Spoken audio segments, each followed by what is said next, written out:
मुझे बताते हुए बड़ी खुशी है कि 10 सीटों से ज्यादा सीटों पर आजाद समाज पार्टी तीसरे नंबर पे है और 2 सीटों पे आजाद समाज पार्टी दूसरे नंबर पे। मैं किसी पार्टी के बारे में ये नहीं कहूंगा कि उन्होंने हमारा वोट काटा। आप स्वतः देखोगे तो आपको एहसास हो जाएगा कि अगर एक वोट कटवा पार्टी हमारे वोट ना काटती तो हमारे दोनों विधायक राजस्थान में जीत जाते। मध्य प्रदेश में हमारे नौजवान कार्यकर्ता साथी लड़े अपनी तन मन धन मेहनत से और पहली बार के चुनाव में उन्होंने जितने भी विधानसभा स्तर पे कार्यकर्ता के 3,000 के 4,000 5,000 कार्यकर्ता तैयार हुए, उनका वोट अपने साथ जोड़ के साबित किया कि हर विधानसभा में आजाद समाज पार्टी भीम आर्मी के संघर्ष से डॉक्टर बाबा साहब अम्बेडकर, माननीय काशीराम साहब की विचारधारा और भीम आर्मी का संघर्ष पहुंच चुका। एक सेवड़ा सीट है जहां एक वोट कटवा पार्टी ने अगर हमारे वोट ना काटे होते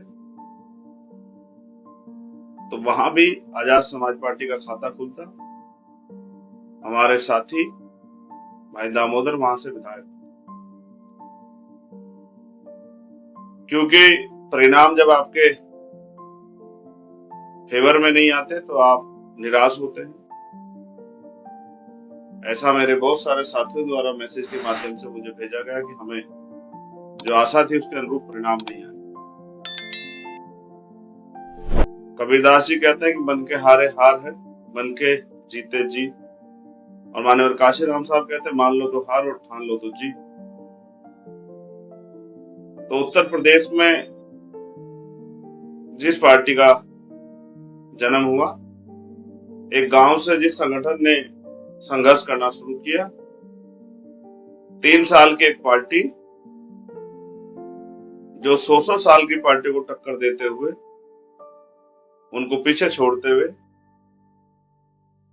50,000 से भी ज्यादा, जैसे रामगढ़ में 70,000 से भी ज्यादा वोट हमें मिले, बानसूर में 50,000 से ज्यादा वोट हमें मिले, नगर में 45,000 से 46,000 के लगभग 47,000 के लगभग वोट हमें मिले। ये इस बात का प्रमाण है कि धीरे धीरे आजाद समाज पार्टी और उनके कार्यकर्ताओं नेताओं का संघर्ष लोगों के दिलों में अपनी जगह बना। कुछ साथी इस बात के लिए भी जो आलोचक हैं वो आपसे कहेंगे कि ये वोट पार्टी का नहीं। तो इन सीटों पे आप बस ये चेक करना कि अगर ये वोट पार्टी का नहीं है तो जो दल और जो बहुजन समाज के वोटों के जिनके लिए कहा जाता है कि ये वोट उनकी है, उनको इस सीटों पे कितने वोट मिले ये भी आप चेक कर लें।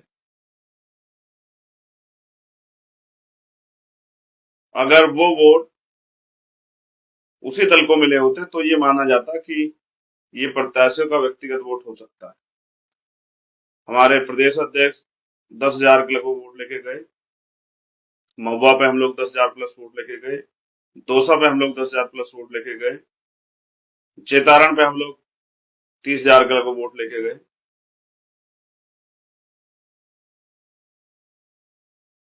तिजारा पे हम लोग 8,000 से ज्यादा वोट लेके गए, और भी ऐसी कई सीट है। गुड़मलानी पे हम लगभग 10,000 वोट लेकर आए। बहुत सारी ऐसी सीटें हैं जिसपे हमारे साथी बहुत मजबूती से लड़े और मेरा ये विश्वास है कि अगर हमारे साथी निराशा को त्याग करके लगातार मेहनत करना शुरू करें तो लोकसभा के चुनाव में भी हम अच्छा कार्य कर सकते हैं। जिस रिजल्ट के से हम लोग थोड़े से दूर रह गए हैं, इस बार वो रिजल्ट भी आएगा। आप अपने पर भरोसा रखिए, विश्वास रखिए, अपने संघर्ष पे अपनी हिम्मत पे, अपनी मेहनत पे काबिज रहिए, लगातार मेहनत कीजिए। मुझे तो खुशी है कि राजस्थान और मध्य प्रदेश उत्तर प्रदेश से आगे निकला। अब ये उत्तर प्रदेश में आने वाले चुनाव में उत्तर प्रदेश, बिहार, हरियाणा, झारखंड के कंधों पे जिम्मेदारी रहेगी कि वो राजस्थान के परिणाम, मध्य प्रदेश के परिणाम जो रिजल्ट में जीत में कन्वर्ट नहीं हो पाए, उनको जीत में कन्वर्ट करें।